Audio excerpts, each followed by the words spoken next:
Alhamdulillah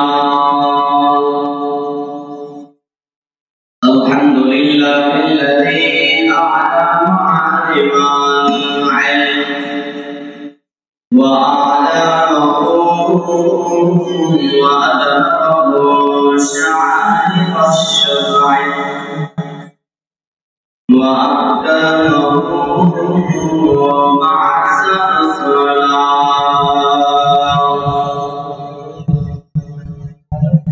وأنبياء صلوات الله عليهم أجمعين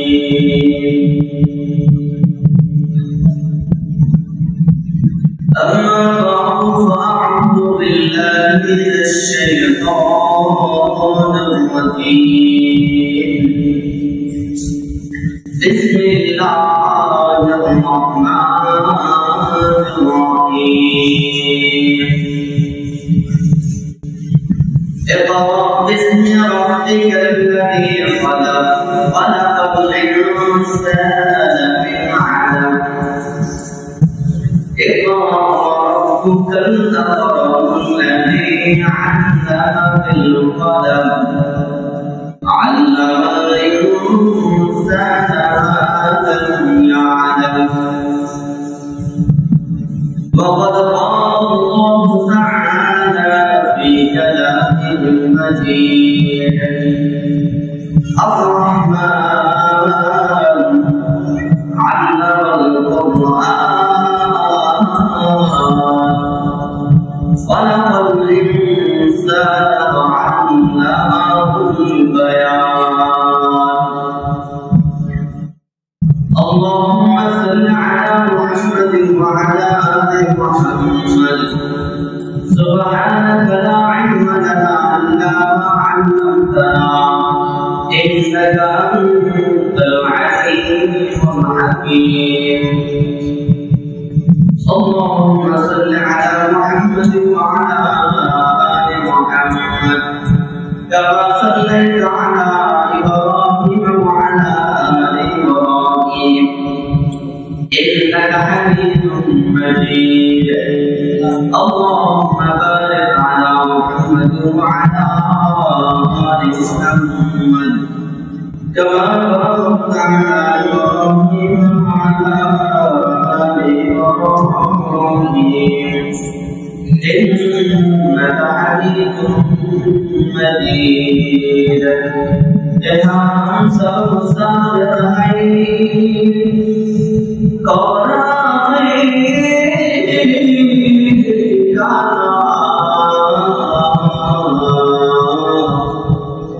कोई आगे रवाना है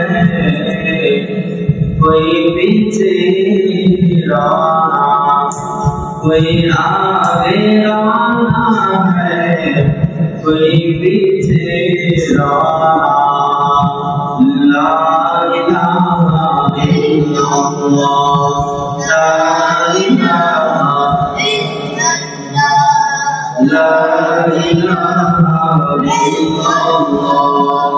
ला इलाहा इल्लल्लाह ला इलाहा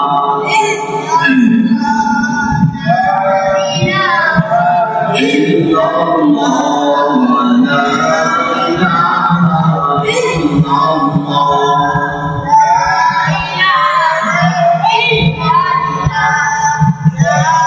इल्लल्लाह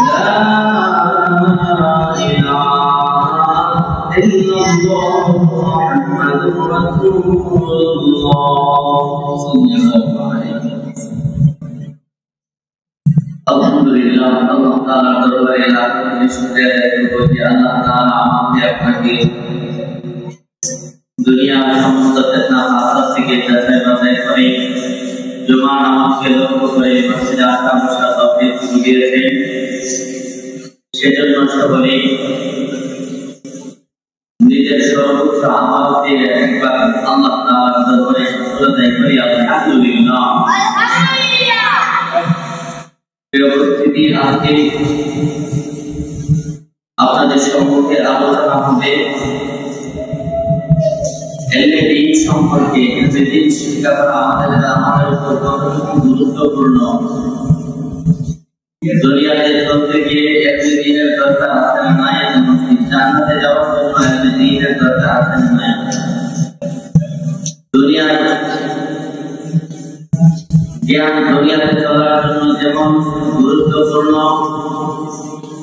শরীয়তের বিধানাবলী রক্ষা করার জন্য, শরীয়তের বিধানাবলী মানার জন্য আমার দ্বীনের শিক্ষা করা গুরুত্বপূর্ণ, এমনকি এর চেয়ে বেশি।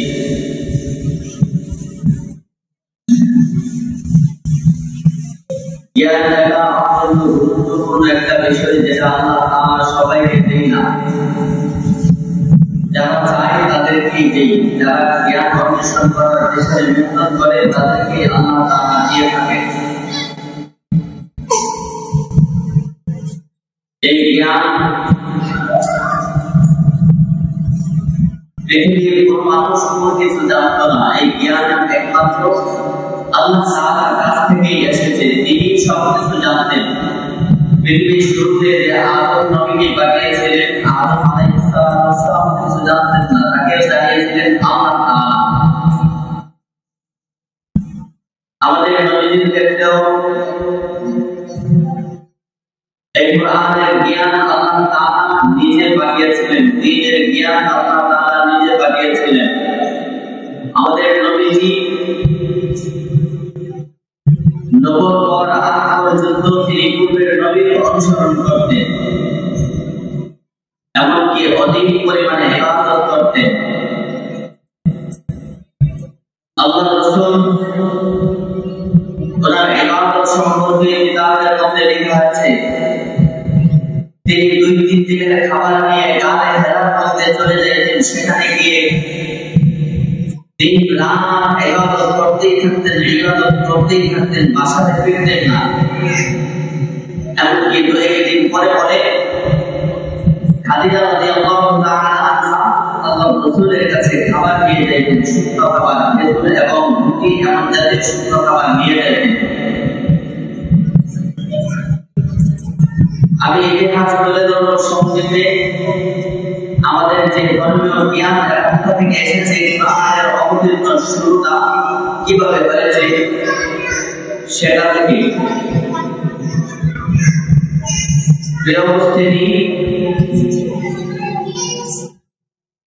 আল্লাহ রাসূল যখন গায়ে হেরার মধ্যে প্রতিনিয়ত ইবাদত করতেন, 2-3 দিন পরে পরে বাড়িতে আসতেন, আবার খাবার নিয়ে চলে যেতেন সেই গায়ে হেরার মধ্যে ইবাদতের জন্য। তিনি সেখানে থাকতেন, সেখানে ইবাদত করতেন।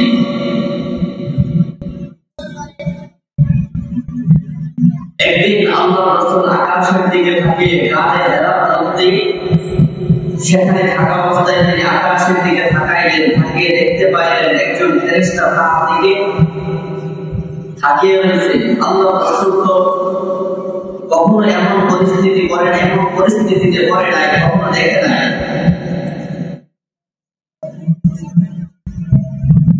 হঠাৎ করে যখন দেখতে পাইলেন একজন ফেরেশতা আল্লাহ রাসূলের দিকে তাকিয়ে রয়েছে, আল্লাহ রাসূল অনেকটা ভয় পেয়ে গেলেন। তৎক্ষণাৎ আকাশ থেকে ওই ফেরেশতা আল্লাহ রাসূলের কাছে নেমে আসলেন। আসার পরে আল্লাহ রাসূলকে বলতেছেন, হে মুহাম্মদ, ইকরা। তার পরিচয় দিলেন, আমি আল্লাহ তাআলার ফেরেশতা জিবরাইল তোমার কাছে আসলাম, আল্লাহ তাআলার পক্ষ থেকে কোরআনের বাণী নিয়ে, তুমি তোমার প্রভুর নামে বলো। জিবরাইল আলাইহিস সালাম কিতাবের মধ্যে লেখা আছে, তিনি 3 বার বললেন, ইকরা, তুমি পড়ো। কিন্তু আমাদের নবী করিম সাল্লাল্লাহু আলাইহি ওয়াসাল্লাম বলতে লাগলেন, আমি পড়তে জানি না। একবার যখন আল্লাহ রাসূলকে বললেন, তুমি পড়ো তোমার প্রভুর নামে, তিনি তোমাকে সৃষ্টি করেছে, আল্লাহ রাসূল বললেন, আমি পড়তে জানি না। দ্বিতীয়বার জিবরাইল বললেন, তোমার প্রভুর নামে তুমি পড়ো। তখন আল্লাহ রাসূল বললেন, আমি পড়তে জানি না। তৃতীয়বার যখন জিবরাইল বললেন, তুমি পড়ো, তখন আল্লাহ রাসূল বললেন, আমি পড়তে জানি না। কিতাবের মধ্যে লেখা হয়েছে, 3 বার পড়ার পরে জিবরাইল আলাইহিস সালাম আমাদের নবীকে ভিতরের মধ্যে চাপ দিয়ে ধরলেন, এমন ভাবে চাপ দিলেন আল্লাহ রাসূল বলে সাথে সাথে আমার জ্বর উঠে যায়। শুধু তাই নয়, আল্লাহ রাসূল বলেন যখন জিবরাইল আমাকে চাপ দিয়ে ধরলো, আমার মুখ দিয়ে সাথে সাথে গমগম করে যেতে লাগলো, ইকরা বিসমি রাব্বিকাল্লাযী খালাক, খালাকাল ইনসানা মিন আলাক। এইভাবে 5টা আয়াত পড় করে পড়লেন। জিবরাইল আলাইহিস সালাম চলে যাইলেন। আমাদের যে এই কোরআনের শিক্ষা, এর প্রথম যে শিক্ষা এসেছে ওইখান থেকে আল্লাহ তাআলা শিক্ষক ছিলেন আর ছাত্র ছিলেন আমাদের নবী সাল্লাল্লাহু আলাইহি ওয়াসাল্লাম। আল্লাহ রাসূলের ওই সময়ের পরিস্থিতিটা কেমন ছিল? আল্লাহ রাসূলের শরীরে এত পরিমাণে জ্বর উঠেছিল, আল্লাহ রাসূল বাসাতে এসে খাদিজা রাদিয়াল্লাহু তাআলা আনহাকে বললেন, হে খাদিজা, আমাকে কুকুর দিয়ে চাপ দিয়ে দাও। আল্লাহ রাসূলকে তাই করা হলো, কুকুর দিয়ে চাপ দিয়ে দেওয়া হলো। খাদিজা রাদিয়াল্লাহু তাআলা আনহা বলেন, আল্লাহ রাসূলের জ্বরের কারণে শরীরের মধ্যে এমন একটা কম্পন এসেছিল, আমি মনে করছিলাম ভূমিকম্পে চলে আসে। এমন ভাবে আল্লাহ রাসূল কাঁপতেছিল জ্বরের কারণে। খাদিজা রাদিয়াল্লাহু তাআলা আনহা বলেন, আমি আল্লাহ রাসূলকে নিয়ে আমার চাচাতো ভাইয়ের কাছে গেলাম, এই বিষয়টা প্রকাশ করলাম। যখন এই বিষয়টা প্রকাশ করলাম যে আসমান থেকে একজন ফেরেশতা আসতে এসে এই বিষয়গুলো শিক্ষা দিয়ে গেছে, খাদিজা রাদিয়াল্লাহু তাআলা আনহা বলেন, আমি যখন আমার চাচাতো ভাইকে একজন ইহুদিদের হাত দিয়েছিল তাকে জিজ্ঞেস করলাম, সে বলতে লাগলো, সে তোমার স্বামী মুহাম্মদ কোন সাধারণ মানুষ না, সে আখিরের রওনা পয়গম্বর, তাকে নবুয়তের বার্তা দিয়ে গেছে। সুবহানাল্লাহ। ওইখান থেকে আমাদের কোরআনের শিক্ষা আছে। এই উপস্থিতি, এই কোরআন 23 বছর বয়সে আল্লাহ তাআলা 23 বছরে আল্লাহ তাআলা এই কোরআনকে নাযিল করেছেন।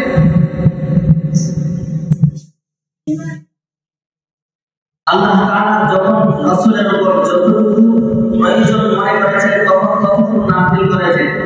23 বছর আগে নাযিল করেছেন। এই কোরআনের শিক্ষককে আল্লাহ তাআলা, কোরআনের শিক্ষককে আল্লাহ তাআলা, আর ছাত্র ছিলেন আমাদের নবী সাল্লাল্লাহু আলাইহি ওয়াসাল্লাম। নবীজি বলেন, আল্লাহ তাআলা আমাকে এই কোরআনের বাণী শিক্ষা দিয়েছেন, আমিও আল্লাহ তাআলা চিরকাল তিনি চিরঞ্জীব এবং চিরস্থায়ী, তিনি চিরকাল ছিলেন, থাকবেন, এমনকি আছেন। কিন্তু আমি যে কোরআন, আমার কাছে যে কোরআন নাযিল হয়েছে, এই কোরআন আমি তোমাদেরকে শিক্ষা দিচ্ছি, কারণ আমি চিরকাল থাকবো না। আল্লাহ রাসূল একদিন বলতেছিলেন, আলা ফাতাহুন নাবিয়্যিন আলা নাবিয়্যা বাদা, হ্যাঁ আমার উম্মত সকল, আমি হলাম শেষ নবী, আমার পরে কোনো নবী নাই। এই কথা যখন আল্লাহ রাসূল বললেন, সাহাবায়ে প্রশ্ন করতেছিলেন, আল্লাহ রাসূল, আপনি যদি শেষ নবী হন, আপনার পরে যদি কোনো নবী না আসে, কিয়ামতের আগে তো মানুষ একেবারে গুমরাহ হয়ে যাবে। এই দ্বীনের কাজটাকে, কোরআন প্রচার প্রসারের কাজটা কারা করবে? যখন এই কথা বললেন, আল্লাহ রাসূল জানিয়ে দিলেন, হে সাহাবায়ে কেরাম, আমি যখন দুনিয়া থেকে বিদায় হয়ে যাইব, এই কাজগুলো করবে আমার উম্মতেরা, আমার উম্মতের আলেম উলামা। আল্লাহ রাসূল হাদিসের মধ্যে জানিয়ে দেন, আল্লাহ উলামা ওয়ারাসাতুল আনবিয়া, উলামায়ে কেরাম হচ্ছেন নবীর ওয়ারিস। নবীওয়ালার দায়িত্ব উলামায়ে কেরাম পালন করবে। আজকে যদি নবী আসার সুযোগ থাকতো, নবীগণ আসতো, এই এলাকার মধ্যে নবী আসতো, এই মঞ্চে বসে দ্বীনের দাওয়াত শোনাইতো। যেহেতু নবীদের দরজা আল্লাহ রাসূল বন্ধ করে দিয়েছেন, আল্লাহ রাসূল শেষ নবী, আর কোন নবী আসবে না। এই দায়িত্বটাকে উলামায়ে কেরাম পালন করতে হবে। এমনকি আমরা সকলে মিলে সহযোগিতা করে এই দ্বীনটাকে বাস্তবায়ন করে পৃথিবীতে রাখতে হবে। ব্যবস্থিতি আল্লাহ তাআলা শিক্ষা দিয়েছেন। কি শিক্ষা দিয়েছেন? প্রথম শিক্ষা দিয়েছেন আল্লাহ রাসূলকে আল্লাহ তাআলা বলেন ইকরা, হে নবী আপনি বলেন বিসমি রাব্বিকাল্লাযী খালাক, ওই রবের নামে যিনি আপনাকে সৃষ্টি করেছেন। আল্লাহ তাআলা বলেন ইকরা বিসমি রাব্বিকাল্লাযী খালাক খালাকাল ইনসানা মিন আলাক। আল্লাহ তাআলা বলেন হে নবী আপনি আপনার রবের নামে বলেন যিনি আপনাকে সৃষ্টি করেছেন। খালাকাল ইনসানা মিন আলাক, যিনি মানুষ সৃষ্টি করেছেন মিন আলাক, এক প্রকার জমাট রক্ত থেকে যিনি মানুষ সৃষ্টি করেছেন। আল্লাহ তাআলা জানিয়ে দেন ইকরা ওয়া রাব্বুকাল আকরাম, হে নবী আপনি বলেন হে মানব সম্প্রদায় আপনি আপনারা বলেন রব্বুকাল্লাযী আকরাম, আপনাদের সম্মানিত প্রভুর নামে। আল্লাযী আল্লামা বিল কলম, যিনি শিক্ষা দিয়েছেন কলমের সাহায্যে। আল্লামাল ইনসানা মা লাম ইয়ালাম, আল্লাহ তাআলা জানিয়ে দেন আল্লামাল ইনসান, যিনি মানুষকে শিক্ষা দিয়েছেন মা লাম ইয়ালাম, কিভাবে বয়ান করতে হয়। যিনি আপনাকে কোরআন শিক্ষা দিয়েছেন, যিনি আপনাকে সৃষ্টি করেছেন কোরআন শিক্ষা দিয়েছেন, এবং যিনি আপনাকে কোরআন বয়ান করতে শিখিয়েছেন ওই রবের নামে বলেন আল্লাহ তাআলা সূরা আর-রহমানের মধ্যে বলেন আর-রহমান, করুণাময় আল্লাহ আল্লামাল কুরআন, যিনি কোরআন শিক্ষা দিয়েছে। খালাকাল ইনসান, এবং মানুষ সৃষ্টি করেছে, মানে যিনি মানুষ সৃষ্টি করেছে, মানুষ সৃষ্টি করে কোরআন তাকে শিক্ষা দিয়েছে। আল্লামাহুল বায়ান, এবং বয়ান করার শিক্ষা দিয়েছে সেই প্রভুর নামে তোমরা বলো।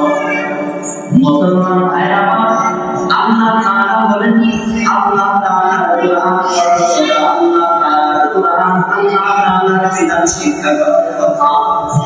কিন্তু দুনিয়ার ইহুদিরা বলে, দুনিয়ার খ্রিস্টানরা বলে, যারা দুনিয়ার মুসলমানদের ভালো জায়গা তারা বলে তোমরা কোরআন পড়বা না, কোরআন বিদ্বেষী বিষয়গুলো পড়ো, কোরআন থাকে দূরে সরিয়ে তোমরা গান এবং বাদ্যযন্ত্র বিষয় নিয়ে পড়াশোনা করো। মুসলমান ভাইরা আমার, আল্লাহ রাসূল জানিয়ে দেন, আল্লাহ রাসূল বলেন ইবনে মাজাহ শরীফের মধ্যে হাদিস বর্ণিত হয়েছে, আল্লাহ রাসূল বলেন তলাবুল ইলমি ফরিদাতুন আলা কুল্লি মুসলিম ওয়া মুসলিমা। আল্লাহ রাসূল বলেন তলাবুল ইলমি ফরিদাতুন আলা কুল্লি মুসলিম ওয়া মুসলিমা, প্রত্যেক মুসলমান নর-নারীর উপর দ্বীনি ইলম তলব করা ফরজ। কি ইলম তলব করা ফরজ?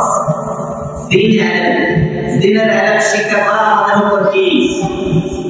আমাকে কিছু বলে না, সবাই জানতে বসে আছে। এই কোরআনের শিক্ষা করা আমাদের উপর ফরজ। আল্লাহ রাসূল ইবনে মাজাহ শরীফের মধ্যে হাদিস আছে, ইবনে মাসউদ রাদিয়াল্লাহু তাআলা তিনি বর্ণনা করেন আল্লাহ রাসূল বলেছেন তলাবুল ইলমি ফরিদাতুন আলা কুল্লি মুসলিম ওয়া মুসলিমা, প্রত্যেক মুসলমান নর-নারীর উপর দ্বীনি ইলম তলব করা ফরজ, দ্বীনি ইলম শিক্ষা করা ফরজ। দ্বীনি ইলম কি? যে ইলম আল্লাহ তাআলা রাসূলকে শিক্ষা দিয়েছেন। আল্লাহ তাআলা কি শিক্ষা দিয়েছেন?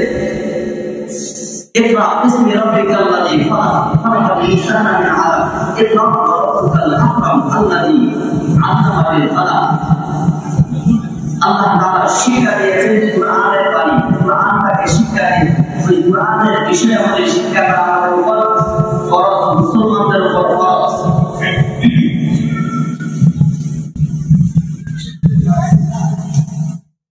আল্লাহ তাআলা কোরআনে কারীমের অন্য জায়গার মধ্যে বলেন এই কোরআন যারা শিক্ষা করে আর যারা শিক্ষা করে না, কোরআনের বিষয়ে যারা জানে যারা জানে না তারা কখনোই সমান হতে পারে না।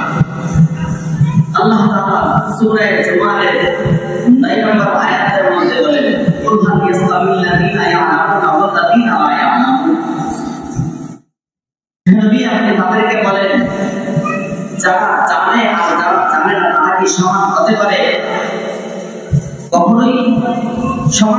পারে না যারা কোরআনের শিক্ষা জানে আর যারা জানে না। যারা কোরআনের শিক্ষা জানে তাদের সম্মান আল্লাহ তাআলার কাছে বেশি, যে যত বেশি জানে তত আল্লাহ তাআলার কাছে বেশি। কারণ যে যত বেশি কোরআনের বিষয়ে জানে, আল্লাহ তাআলার বিধান জানে, সে তত বেশি আল্লাহ তাআলাকে মানে, আল্লাহ তাআলাকে ভয় পায়। আর যে কোরআনের বিষয়ে জানে না, সে ভয় পায় না, কি মানে না। এজন্য আল্লাহ তাআলা বলে কুল ইয়াস্তাবিল্লাযিনা ইয়া'লামুনা ওয়াল্লাযিনা লা ইয়া'লামুন, যারা জানে আর যারা জানে না তারা কখনো সমান হতে পারে না। তবে যারা জানে না তাদের জন্য আল্লাহ তাআলা আয়াতের মধ্যে বলেন ফাসআলু আহলা যিকরা ইন কুনতুম লা তা'লামুন। সূরা আল-হামের মধ্যে আল্লাহ তাআলা বলেন যারা জানে না তারা যেন জেনে নেই, যারা জানে তাদের কাছ থেকে। ফাসআলু, তোমরা প্রশ্ন করো, তোমরা জেনে নাও আহলা যিকরা, যারা কোরআনের বিষয়ে জ্ঞাত, যারা কোরআনের বিষয়ে জ্ঞান রাখে, তাদের কাছ থেকে জেনে নাও ইন কুনতুম লা তা'লামুন, যদি তোমরা না জানো, যে বিষয়টা তোমরা না জানো ওই বিষয়টা যারা জানে তাদের কাছ থেকে জেনে নাও। এই দ্বীনি ইলম এটা আমাদের উপর ফরজ করা হয়েছে শিক্ষা করা। অথচ আমি আপনি দ্বীনি ইলমের ক্ষেত্রে একেবারে দেখিয়া দুনিয়া ইলমটা আমার লাগবেই, আমার সন্তানের লাগবেই। আমি আপনি আমার আপনার নিজের বেখিয়ালের কারণে আমার আপনার সন্তানকে জাহান্নামের পথে হয়ে গেছে। আমি আপনি নিজে আমার আপনার সন্তানকে জাহান্নামের পথে ঠেলে দিচ্ছি। কিভাবে?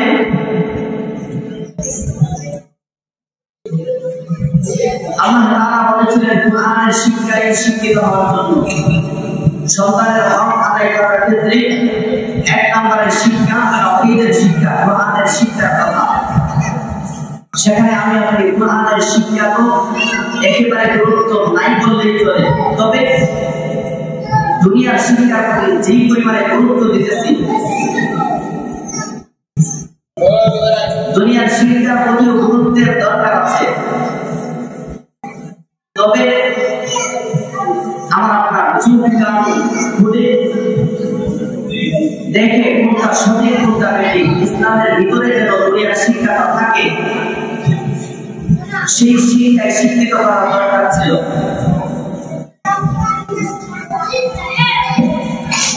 বর্তমান সময়ে আপনারা সময় সময় দেখতে পাচ্ছেন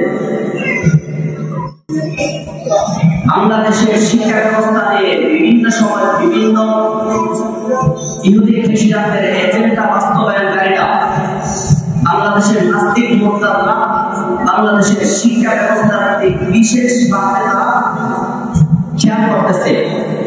কারণ এই ভূমিষ্ঠের মধ্যে বাংলাদেশের অধিকাংশ মানুষ মুসলমান। এই মুসলমানদের ঈমান আকীদা ধ্বংস করার জন্য তাদের আগামী প্রজন্মের যে শিশুরা আছে, বর্তমানে শিশুরা, এদের ঈমান আকীদা যদি নষ্ট করে দেওয়া যায়, এদের বিশ্বাসের ভিতরে যদি নাস্তিকতা ঢুকিয়ে দেওয়া যায়, হিন্দু খ্রিস্টানদের চাল এদের বিশ্বাসের ভিতরে যদি নাস্তিকতা ঢুকিয়ে দেওয়া যায়, তাহলে আগামী 10-12 বছর পরে বাংলাদেশের মধ্যে কেউ বুকের মধ্যে হাত দিয়ে বলতে পারবে না আমি মুসলমান, কারণ তার ভিতরে মুসলমানিত্ব থাকবে না। এজন্যই তো আপনারা হয়তো শুনেছেন কিছুদিন পূর্বে একটা বিষয় আমাদের সম্মুখে আসছিল। মানুষ প্রাথমিক শিক্ষার মধ্যে শিক্ষালয়ে যে প্রাথমিক বইগুলো আছে, ছোট ছোট বাচ্চাদের বইয়ের মধ্যে দিয়েছিল মানুষ বানর থেকে তৈরি, মানুষের তৈরি বানর থেকে। এই বিষয়টা তারা ঢুকিয়ে দিয়েছিল মানুষের ঈমান আকীদা নষ্ট করার জন্য। এরপরে ধারাবাহিকতায় বিভিন্ন শিরকি কথা, বিভিন্ন বিষয়গুলা ইসলামের কোরআনের বিদ্বেষী, কোরআন এর সরাসরি নির্দেশ পোষণ করে এমন বিষয়গুলা কোরআনের মধ্যে তুলে দিয়ে তারা এই প্রাথমিক যে বইগুলো আছে ওই বইগুলোর মধ্যে তুলে ধরেছিল। এমনকি ইতিমধ্যে আমরা দেখতে পেয়েছি প্রাইমারি স্কুলের মধ্যে গানের শিক্ষক নিয়োগ দিতেছে। এই বিষয়টা সম্পর্কে আমরা যদিও চুপচাপ খোলা না রাখি নাই, তবে যারা আলেম ওলামা বাংলাদেশের মানুষের দায়িত্বের ভাগ নিতে চায়, যারা বাংলাদেশের মানুষের ভালো চায়, তারা এই বিষয়ে সরকারের কাছে খুব জোরভাবে আবেদন করতেছে এই বিষয়গুলো যেন পাস না হয়। কারণ বাংলাদেশের মধ্যে 100 থেকে 98 ভাগ বা 95 ভাগ মুসলমান। এই মুসলমানদের দেশে গুরুত্ব দেওয়ার দরকার ছিল কোরআনের শিক্ষাকে। একজন কোরআনের শিক্ষায় শিক্ষিত একজন শিক্ষক প্রাইমারি স্কুলে নিয়োগ দেওয়ার দরকার ছিল, কিন্তু সেখানে নিয়োগ দিতেছে গানের শিক্ষক। এমনকি অলরেডি আপনাদের স্কুল সহ অনেক জায়গাতে চালু হয়ে গেছে গানের শিক্ষা। এমনকি প্রতিনিয়ত গানের ক্লাস চলে, গানের জন্য মাইক দেওয়া হয়। যেখানে কোরআন শিক্ষায় শিক্ষিত করার দরকার ছিল, আল্লাহ তাআলা বলেছেন কোরআন শিক্ষা দাও সন্তানকে। এই কোরআন যদি আমি আপনি শিক্ষা দেই, তাহলে আমাদের সন্তানরা কোরআনের জ্ঞানী হবে। আর কোরআনের জ্ঞানীদেরকে আল্লাহ রাসূল বলেছেন যারা কোরআনের জ্ঞান রাখে তাদেরকে আলেম বলা হয়। আল্লাহ রাসূল হাদিসের মধ্যে বলেন আল্লামা ওয়ারাসাতুল আনবিয়া। এই কোরআনের জ্ঞান যারা রাখে আলেম ওলামা হচ্ছে নবীদের ওয়ারিস। নবী বলা দায়িত্ব পালন করবে, নবীদের আদর্শ তাদের ভিতরে লালন করবে। শুধু তাই নয়, এই দ্বীনি জ্ঞানের পথে যারা চলে, আল্লাহ রাসূল হাদিসের মধ্যে বলেন যারা দ্বীন শিক্ষার পথে চলে তারা কেমন যেন জান্নাতের পথে চলবে। কারণ যারা দ্বীনটাকে অর্জন করার জন্য হাঁটে, আল্লাহ তাআলা তাদের জন্য জান্নাতের পথটাকে সহজ করে দেয়, তাদেরকে জান্নাতের পথে নিয়ে যাবে। এমনকি যারা দ্বীন শিক্ষা করে, আল্লাহ রাসূল বলেন ফেরেশতারা তাদের পায়ের নিচে, যারা দ্বীন শিক্ষা করে তাওয়াতুল ইলম বা মাদ্রাসার ছাত্ররা যারা দ্বীন শিক্ষা করে, এই ছাত্রদের পায়ের নিচে ফেরেশতারা বিনয়ের পর বিছিয়ে দেন, তাদের ডানা বিছিয়ে দেন। সুবহানাল্লাহ। শুধু তাই নয়, আল্লাহ রাসূল বলেন এই দ্বীন প্রচার, এক হাদিসের মধ্যে আছে দ্বীন প্রচার রাতের কিছু একটা অংশ কেউ যদি একটা হাদিস বা একটা আয়াত দিয়ে মুশাওয়ারা করে, আর আরেকজন ব্যক্তি সামনে দাঁড়িয়ে ইবাদত করে, তার একটা আয়াত যে মুশাওয়ারা করছে, একটা আয়াতের যে ব্যাখ্যা শেষ হচ্ছে, সামনে ইবাদত করার চেয়ে উত্তম তার একটা আয়াত এবং একটা দ্বীনি বিষয় শিক্ষা করা। সুবহানাল্লাহ। এজন্য আমরা সন্তানের হক যদি আমি আদায় করতে চাই, সন্তানকে কোরআনের শিক্ষায় শিক্ষিত করতে হবে, এমনকি কান খোলা রাখতে হবে যেন আমার সন্তানকে কেউ মুশরিক বানিয়ে না দিতে পারে। এমনকি আপনার সন্তানদের বইগুলোতে আছে, মাঝে মধ্যে বইগুলো পড়বে, বইগুলোর মধ্যে শিক্ষিকতা আছে কিনা। আমি প্রায় 2 বছর আগে একটা বাংলা বই পড়ছিলাম, ওই বইয়ের মধ্যে আমি কয়েকটা শিক্ষিকতা পেয়েছি, কিন্তু আমার অবস্থা নাই যে পরিবার করবো এবং একটা জায়গায় জিজ্ঞেস করবো যে এই বুঝটা বুঝাস করে। আপনাদের কাছে বলার সুযোগ এসেছে, এজন্য বললাম।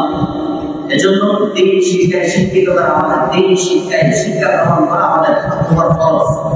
আমাদের সন্তানদেরকে শিক্ষা গ্রহণ করাবো, শিক্ষিত করবো। কারণ আমি আপনি যদি আমার সন্তানকে শিক্ষা দেই, দ্বীনি শিক্ষা দেই, তাহলে এই সন্তানটা আপনার মৃত্যুর পরে জানাজার নামাজ পড়াতে পারবে না। আমরা তো এই আশা নিয়েই একটা সন্তানকে মাদ্রাসায় পড়ে যে তার মৃত্যুর পরে সন্তানটা আমার জানাজার নামাজ পড়াবে। শুধু তাই নয়, দ্বীনি শিক্ষায় শিক্ষিত করলে এই সন্তানটা আপনার মৃত্যুর পরে কবরের পাশে গিয়ে 2 হাত তুলে চোখের পানি ফেলে সূরা ইয়াসিন তেলাওয়াত করে, সূরা ফাতিহা ইখলাস পাঠ করে বা কোরআন থেকে তেলাওয়াত করে সে আল্লাহ তাআলার কাছে দোয়া করতে পারবে। যে দোয়া করলে আল্লাহ রাসূল বলেন, মায়ের কবরের পাশে যে সন্তান গুনাহগার করে, আল্লাহ তাআলা মায়ের কবরকে জান্নাতের বাগান বানায় দেন, বাবার কবরকে জান্নাতের বাগান বানায় দেন। এমনকি শুধু কবর না, হাসরের মাঠে আল্লাহ রাসূল হাদিসের মধ্যে বলেন, হাফেজ সাহেবকে বলবে, হাফেজ সাহেব আপনি জান্নাতে যান। হাফেজ সাহেব যে হাফেজ যিনি মানুষ জান্নাতের দিকে হাঁটতে থাকবে, কয়েকটা কদম দেওয়ার পরে সে ফিরে আবার চলে আসবে।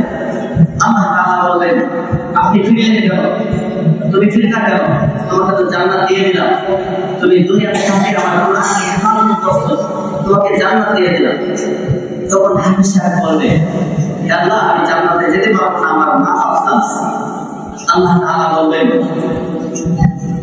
তুমি শুধু তোমার মা বাবা, তোমার আত্মীয় স্বজনদের পক্ষ থেকে এমন 10 জনকে বেঁচে জান্নাতে নিয়ে যাও যাদের উপর জাহান্নাম ফরজ হয়ে গিয়েছে।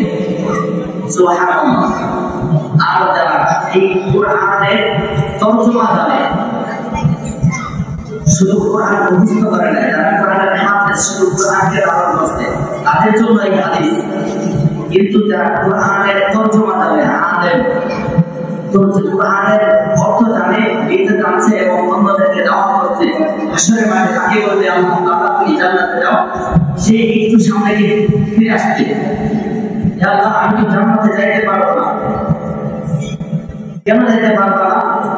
সে বলছে, দুনিয়াতে আমার মা বাবা ছিল যারা মাথার ঘাম পায়ে ফেলে আমাকে আলেম বানাইছে, যারা দুনিয়াতে সর্বোচ্চ দিয়ে চেষ্টা করছে আমাকে আলেম বানানোর জন্য, আপনার দিন শিক্ষা করানোর জন্য। এই দিনের কারণেই তো, এই দিনটাকে জানার পরে মানার কারণে তো আপনি আমাকে জান্নাতে দিতেছেন। আমি আমার মা বাবাকে ছাড়া জান্নাতে যেতে পারবো না। আল্লাহ তাআলা বলেন, তুমি তোমার মা বাবা, তুমি তোমার পুত্রকে যতজনকে দেখো, আত্মীয় স্বজনকে ধরে হাজার হাজার মানুষকে একজন আলেম জান্নাতে দিকে। এজন্য দিন শিক্ষায় শিক্ষিত করার দরকার আছে না নাই? আল্লাহ তাআলা আমাদেরকে, আমাদের প্রত্যেকটা সন্তানকে দিন শিক্ষায় শিক্ষিত করা এবং দিনের প্রতি বিশেষভাবে গুরুত্ব দেওয়ার তৌফিক দান করেন। সকলে বলেন আমিন। আমি আপনাদের যদি দিনের প্রতি দিন শিক্ষায় শিক্ষিত করি, আমি ছোট্ট একটা ঘটনা বলি। আমার আপনার 3টা সন্তান, একটা সন্তানকে ইঞ্জিনিয়ার বানাইলাম, আরেকটা সন্তানকে ডক্টর বানাইলাম। এবার ছোট যে সন্তানটা, ওইটাকে কোরআন শিক্ষা করাইলাম। যখন সেও কোরআন শিখে ফেলেছে, সে চাকরি করে, আমার ইঞ্জিনিয়ার ছেলে দেশের বিভিন্ন জায়গাতে ইঞ্জিনিয়ারিং করে, আরেকজন ডক্টর দেশের বিভিন্ন জায়গাতে ডক্টরি করে। হঠাৎ করে আমি মৃত্যুবরণ করলাম। তখন ওই ইঞ্জিনিয়ার সন্তান ভাববে, আরে বাবা মারা গেছে, কান্না করতে করতে সে দৌড়াইয়া চলে যাবে ফল ফসলের দোকানে, সেখানে গিয়ে ফলগুলো ক্রয় করবে এবং এই বাজারে যাবে যে পরবর্তীতে খাওয়ার জন্য, মানুষকে খাওয়ার জন্য, কিছু ক্রয় করার জন্য। এই ডক্টর ছেলেটাও সে যখন শুনবে, সেও ফল ফসলের দোকানে যাবে, সে ফল ফসল ক্রয় করবে এমনকি বাজার করবে, যারা যারা নামাজ পড়তে আসে তাদেরকে খাওয়ানোর জন্য।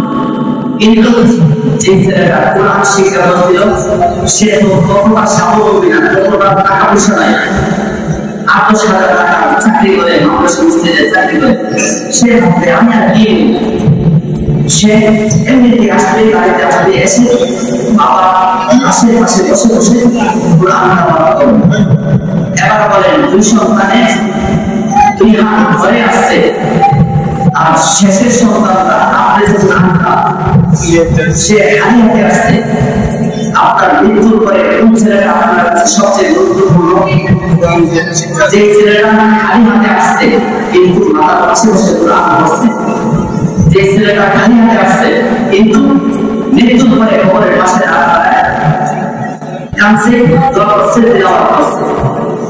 এজন্য দুনিয়াতে সম্মান না থাকলেও এই কোরআনের শিক্ষা, দুনিয়াতে সম্মান না থাকলেও মৃত্যুর পরে সম্মানের কোনো অভাব থাকবে না। আল্লাহ রাসূল বলেন, হাফেজুল কোরআন এবং আলেমদের মা বাবাদেরকে আল্লাহ তাআলা হাসরের মাঠে এমন একটা মুকুট পরায় দিবে, যে মুকুটটা সূর্যের আলো, সূর্যের কিরণ কি বলে, সূর্যের চেয়ে বেশি পরিমাণে চমকাইতে থাকবে। এত সুন্দর একটা মুকুট পরায় দেন। এজন্য নিজের সর্বোচ্চ দিয়ে সন্তানকে দিন শিক্ষায় শিক্ষিত করার চেষ্টা করুন, মাদ্রাসা মধ্যে পড়ানোর চেষ্টা করুন। তবে এমন মাদ্রাসা হয় যে মাদ্রাসার মধ্যে ফরজ বিধান পালন করা হয় না, যেমন আছে কথা আর অনেকগুলো আছে যেখানে পরিপূর্ণভাবে দিনটাকে পালন করা হয়, সেই মাদ্রাসার মধ্যে পড়ানোর চেষ্টা করবো। আমাদেরকে তৌফিক দান করেন, সবাই বলেন আমিন। আমাকে সবাইকে পরিপূর্ণভাবে মানা তৌফিক দান করেন, সবাই বলেন আমিন।